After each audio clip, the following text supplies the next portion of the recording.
अगर आपको मंदिरों के दर्शन करना बहुत पसंद है तो चलिए आज ब्रज की सैर पर। चौधरी संदीप व्लॉग्स में आपका स्वागत है। मैं हूं संदीप चौधरी और आज हम ब्रज की धरती पर चलेंगे जहां भगवान कृष्ण ने लीलाएं की थीं।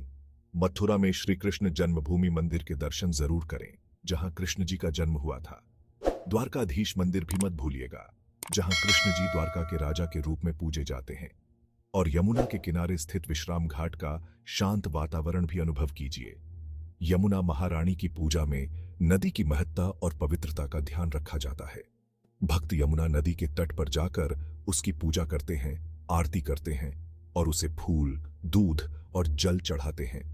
यमुना की महिमा का गुणगान करते हुए भक्त उसकी कृपा और आशीर्वाद की कामना करते हैं।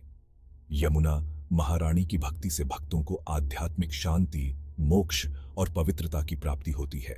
हिंदू धर्म में यमुना महारानी की पूजा और उनकी लीलाओं का विशेष महत्व है जो भक्तों के जीवन को धर्म और आध्यात्मिकता से समृद्ध करता है। यमुना नदी का भगवान कृष्ण की लीलाओं में महत्वपूर्ण स्थान है। भगवान कृष्ण ने अपने बाल्यकाल में यमुना के तट पर कई अद्भुत लीलाएं की, जैसे कि काली नाग का वध, गोपियों के साथ रास लीला और कंस के दूतों का वध। यमुना तट पर ही श्री कृष्ण और राधा की प्रेम लीलाओं का भी वर्णन मिलता है। अब चलते हैं बिहारी जी के मंदिर की तरफ। बांके बिहारी मंदिर की चंचल आभा में खो जाइए। बांके का अर्थ है तिरछा और बिहारी का अर्थ है विहार करने वाला। भगवान कृष्ण को बांके बिहारी इसलिए कहा जाता है क्योंकि वे तिरछी मुद्रा में खड़े होते हैं और उनके चरण हमेशा वृंदावन में विहार करते रहते हैं। प्रेम मंदिर की भव्यता को निहारिए। प्रेम मंदिर का निर्माण जगत गुरु कृपालु महाराज द्वारा करवाया गया था। इसका निर्माण कार्य में लगभग 11 साल लगे और इसका उद्घाटन 17 फरवरी 2012 को हुआ। प्रेम मंदिर न केवल धार्मिक दृष्टिकोण से महत्वपूर्ण है बल्कि यह वास्तुकला और सांस्कृतिक दृष्टिकोण से भी अद्वितीय है। यहाँ आने वाले श्रद्धालुओं को भगवान श्री कृष्ण और राधा की भक्ति और प्रेम का गहरा अनुभव होता है। प्रेम मंदिर में समय बिताना एक दिव्य और अद्भुत अनुभव होता है जो भक्तों को आत्मिक शांति और संतोष प्रदान करता है।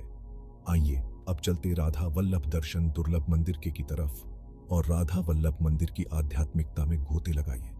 राधा वल्लभ मंदिर और संप्रदाय भगवान कृष्ण और राधा रानी की भक्ति और प्रेम का केंद्र है। यहाँ आने वाले भक्तों को आध्यात्मिक आनंद और शांति का अनुभव होता है जो उन्हें भगवान की अनंत कृपा का अनुभव कराता है। राधा वल्लभ मंदिर की स्थापना 16वीं शताब्दी में श्रीहित हरिवंश महाप्रभु द्वारा की गई थी। श्रीहित हरिवंश महाप्रभु राधा वल्लभीय संप्रदाय के संस्थापक थे और उन्हें राधा कृष्ण भक्ति का प्रबल प्रचारक माना जाता है। बरसाने में राधा रानी मंदिर आपको मनमोहक दृश्य दिखाएगा। राधा रानी मंदिर, जिसे श्रीलाजी मंदिर भी कहा जाता है, उत्तर प्रदेश के मथुरा जिले के बरसाना में स्थित है। यह मंदिर राधा रानी को समर्पित है और ब्रज क्षेत्र के प्रमुख धार्मिक स्थलों में से एक है। बरसाना राधा रानी का जन्म स्थान माना जाता है और इस मंदिर का यहाँ विशेष धार्मिक महत्व है। राधा रानी मंदिर बरसाना की एक पहाड़ी पर स्थित है जिसे ब्रह्मगिरी पर्वत के नाम से जाना जाता है। मंदिर तक पहुंचने के लिए भक्तों को सीढ़ियां चढ़नी पड़ती है। मंदिर का निर्माण 17वीं शताब्दी में नाभाजी महाराज द्वारा किया गया था। नाभाजी महाराज एक महान संत थे और उन्होंने राधा रानी की भक्ति के प्रचार के लिए इस मंदिर का निर्माण करवाया। मंदिर के गर्भगृह में राधा रानी और श्री कृष्ण की सुंदर मूर्तियां स्थापित हैं। राधा रानी मंदिर ब्रज क्षेत्र के प्रमुख धार्मिक स्थलों में से एक है जहां भगवान कृष्ण और राधा रानी की प्रेम और भक्ति का अद्वितीय अनुभव होता है। इस मंदिर में आने वाले भक्तों को राधा रानी की कृपा और आशीर्वाद प्राप्त होते हैं जो उन्हें आध्यात्मिक आनंद और शांति का अनुभव कराते हैं। यहाँ की अनोखी लट्ठमार होली का अनुभव जरूर लीजिए और साक्षी गोपाल मंदिर के दर्शन भी कीजिए।